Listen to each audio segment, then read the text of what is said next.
Welcome to the Eclectic Thrifter and Crafter, where we thrift and craft with purpose. It's Tea Tuesday, or in my world, Crafty Tuesday. Today we're going to revisit the great teacup tragedy of August 2023. And there it is. I had a shelf collapse and all my teacups hit the ground. So we're going to begin by gluing one together, and then we're going to head out to the driveway and we're going to sand it down. Ceramic is much easier to sand than the porcelain is. The porcelain obviously is a little more delicate. This one was much easier and it went very quickly, and that's how it looks. I'm using E6000 glue on this particular little wall pocket. This is a pattern from Italy. I think it's very pretty and very cheery. It is a luncheon set, and when I found it, I found one plate and 2 cups. So I have 2 cups available, and this one I'm going to use right here. Eventually I will find just the right plate to make another wall pocket. Here we have a beautiful plate from Germany. These plates do not have a high resale value, neither do the hair receivers.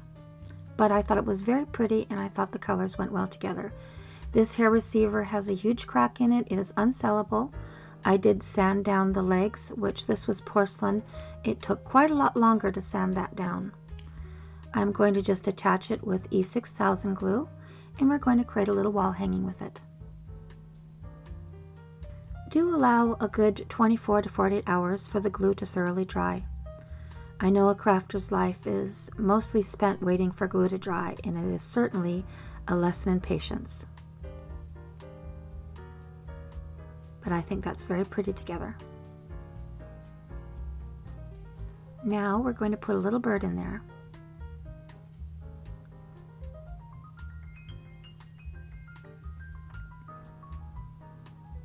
If you are low on your E6000 glue, this is the time to buy it, because by the end of the summer it is harder to find because crafting begins, especially with kids out of school and 4-H. So my suggestion is to stock up when you can. I thought this little resin bird would look adorable in there. E6000 glue, once it's dried, it's very easy to clean off with a razor blade, and you can tidy it up when it's thoroughly dry. This is beautiful English pottery, HK Tunstall. It does not have a high resale value, but the colors went well with this beautiful made in Japan creamer. It's going to make a delightful little wall pocket. I'm going to be very generous with the E6000 glue. With the flat shape of the creamer, I don't have to do any sanding. And I think that's very pretty. Now, as you can see, I have a head start on the disaster. I have glued them together with E6000 glue.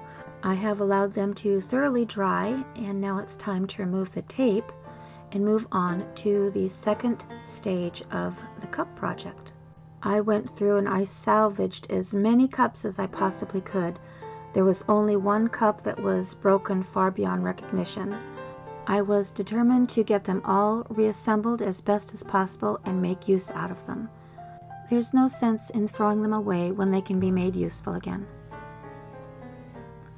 Now we're going to get the tape off of the cups and see what we need to do to get them into a very sturdy shape for our project. For this next step, I'm going to use my favorite product, Epoxy Sculpt. It is a 2-part product. You want to make sure you have even amounts before you begin blending. And then, once it's thoroughly blended, you can get started. As you can see, this particular cup, I was so sad when I lost these 2 cups, because all I needed to do was find 2 more saucers to go with my Satsuma tea set. I was absolutely devastated when I lost these 2, but I'm going to rebuild them. And the Epoxy Sculpt is wonderful for doing that. I'm going to get it thick in there as much as I can. Then you can de-sculpt away and make the lines as fine as possible with a wonderfully sharp X-Acto tool.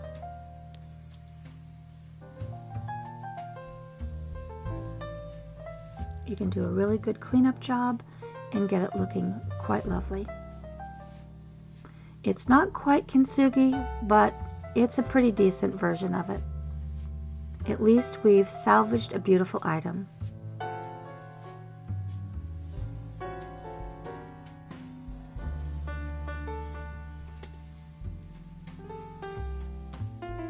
I went through this process with each cup that had been glued.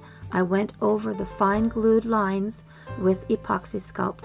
This way it imitates the kintsugi process and salvages a beautiful cup at the same time. This project was time consuming but well worth it. It did take several weeks simply because I allowed thorough dry time for each stage of the project. This particular cup needed to have the handle replaced on it, so I'm attaching it with the epoxy clay because there was really nothing to glue it to. This particular cup, as well as several others, had to have entire sections replaced. This is why I will never be without epoxy sculpt in my supply closet, because it is perfect for modestly chipped items that you want to keep or restore. It is a wonderful, wonderful product. On all of the cups where I used epoxy sculpt, I did foil them just like one would do if you were doing an actual kintsugi project. The next step is just selecting the right combination of cups to plates.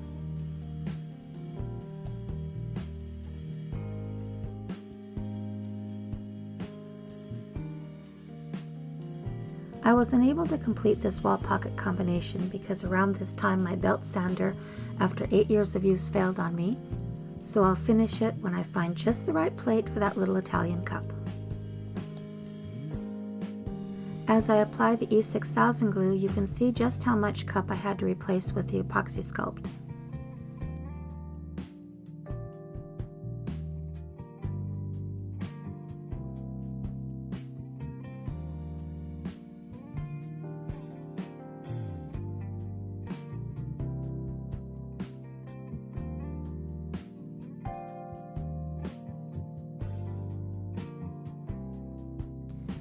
Sanding wasn't an option when it was time to work with these cups, and porcelain is just a little bit different, as I said, from the ceramic.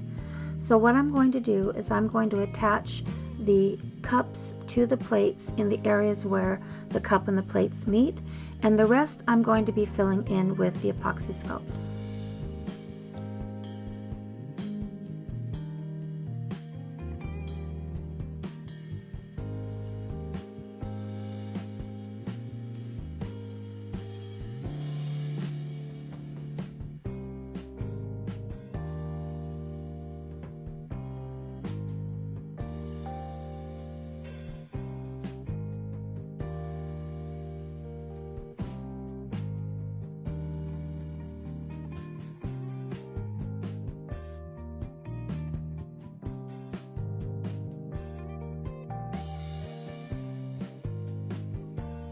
I do have a separate set of very inexpensive polymer clay tools that I use for the epoxy sculpt because the epoxy sculpt is very hard to clean off of tools.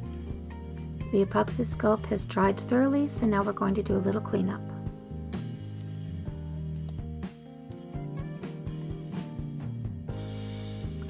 I'm going to use this caulking as a sealant to make these cups watertight.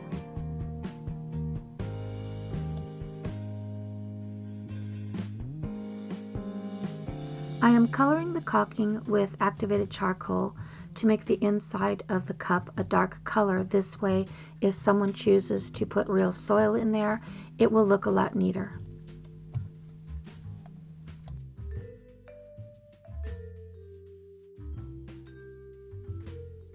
To apply the sealant, I'm simply going to use this old brush that I can throw away.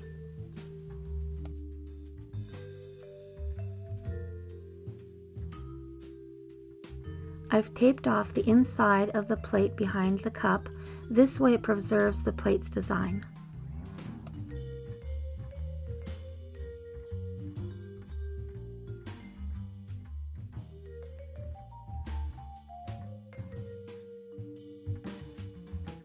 Don't worry about any smudges, it wipes up very easily.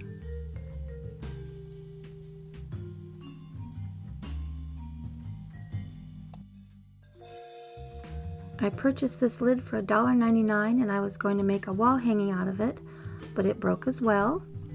This was the perfect time to get it repaired.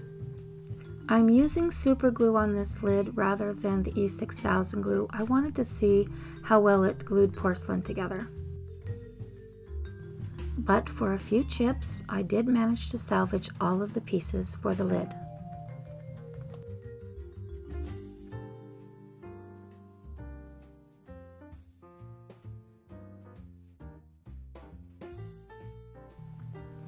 Now the untaping process is much easier with super glue. Once the tape is removed, I began to apply the epoxy sculpt just as I did with the teacups. I'm using my tools to keep the lines as refined as possible.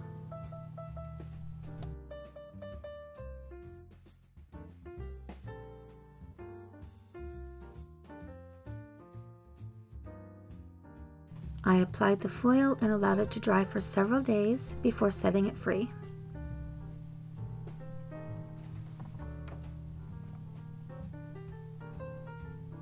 And there, we have a beautiful little wall hanging. Just a little more tidying up on it, and it'll be ready to go. And now it's time for our wall pocket parade. But for a few little artistic touches, I'm going to put on a few of the cups. Here we have our end result, and you can do the same and salvage cups that you really regret breaking. Thank you so much for stopping by. Please like and subscribe, share my thrifting and crafting channel with your thrifting and crafting friends. I welcome your thoughts and ideas in the comments below. Check us out on Instagram and tap that notification button for upcoming announcements of thrifts and crafts. But most of all, have a lovely, lovely day.